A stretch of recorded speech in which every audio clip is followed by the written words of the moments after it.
Hello दोस्तों, आप सभी लोगों को मेरी तरफ से जय भीम नमो बुद्धाय।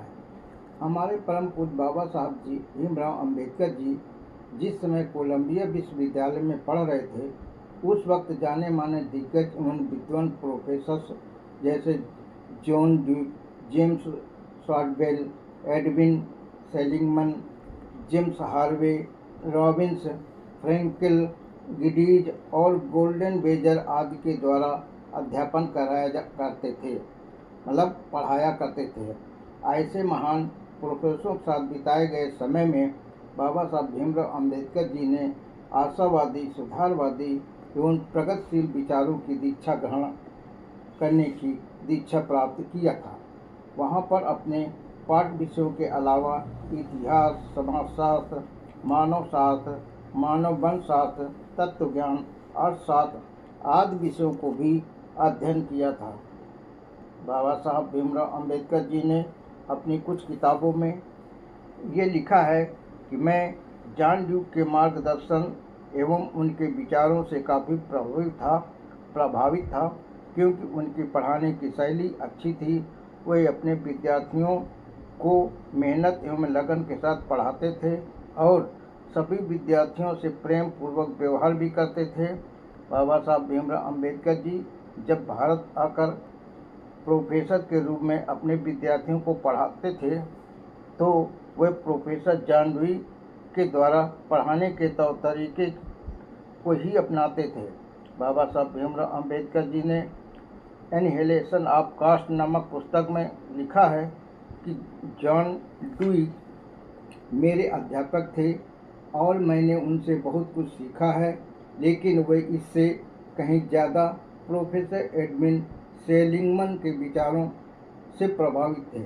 बाबा साहब भीमराव अंबेडकर जी जब सिडनहम कॉलेज बम्बई में प्रोफेसर के पद पर थे, तब उन्होंने प्रोफेसर एडविन सेलिंगमन के पास कुछ विद्यार्थियों को भी भेजा था।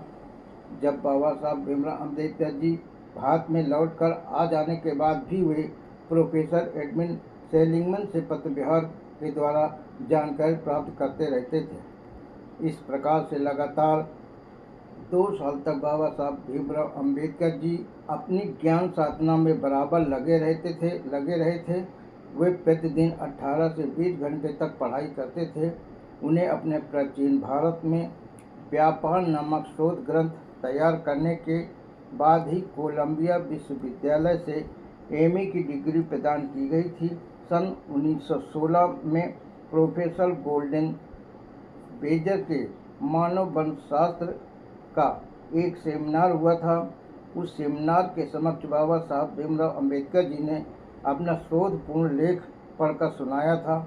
उस शोधपूर्ण लेख का नाम भारत में जात भेद था। इस प्रकार बाबा साहब भीमराव अंबेडकर जी उस वक्त 2 शोध ग्रंथों पर अपना कार्य कर रहे थे और उनका दूसरा रिसर्च प्रबंध भारत के राष्ट्रीय मुनाफे को बंटवारा, जो एक ऐतिहासिक और विवेचनात्मक अध्ययन नामक शोध ग्रंथ जो कोलंबिया विश्वविद्यालय में प्रस्तुत करने के बाद ही उन्हें पीएचडी की डिग्री प्राप्त करने के लिए स्वीकृत किया गया था। लेकिन एक शर्त थी कि नियमानुसार पीएचडी की डिग्री प्राप्त करने के लिए रिसर्च प्रबंधन को पब्लिश कराने के बाद कुछ प्रतियां विश्वविद्यालय को भेंट करना अति आवश्यक था। लेकिन बाबा साहब भीमराव अंबेडकर जी के पास इतना पर्याप्त धन न होने के कारण वे अपनी थीसिस को प्रकाशित नहीं करा सके थे और 8 साल बाद सन 1924 में जब बाबा साहब भीमराव अंबेडकर जी ने यह प्रबंध Mrs PS King and Sons नामक प्रकाशन संस्था लंदन द्वारा ब्रिटिश भारत में प्रांतीय अर्थव्यवस्था का विकास नाम से प्रकाशित कराया गया था और प्रकाशित होने के बाद प्रकाशित ग्रंथ की कुछ प्रतियां भेंट की थी, तभी कोलंबिया विश्वविद्यालय ने उन्हें पीएचडी की डिग्री विधिपूर्वक प्रदान कराई गई थी। इस प्रभावित महत्वपूर्ण ग्रंथ की अर्थशास्त्र के छात्रों और विद्वान प्रोफेसरों ने बहुत ही प्रशंसा किया था और इस खुशी को इजहार करने के लिए छात्रों और प्रोफेसरों ने बाबा साहब भीमराव अम्बेडकर जी को भोज पार्टी का आयोजन करके उन्हें सम्मानित किया गया था।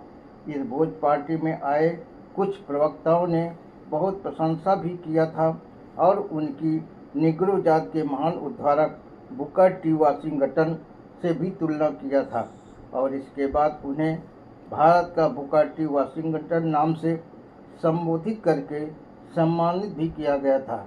इसके बाद प्राप्त ग्रंथ को बाबा साहब भीमराव अम्बेडकर जी ने बड़ौदा के महाराजा सयाजी गायकवाड़ को समर्पित कर दिया था और लिखा था कि आपने मेरे लिए उच्च शिक्षा प्राप्त करने के लिए इस कॉलेज के माध्यम से जो आर्थिक सहायता प्रदान की थी उसकी कृतज्ञता के रूप में सादर अर्पित करता हूँ।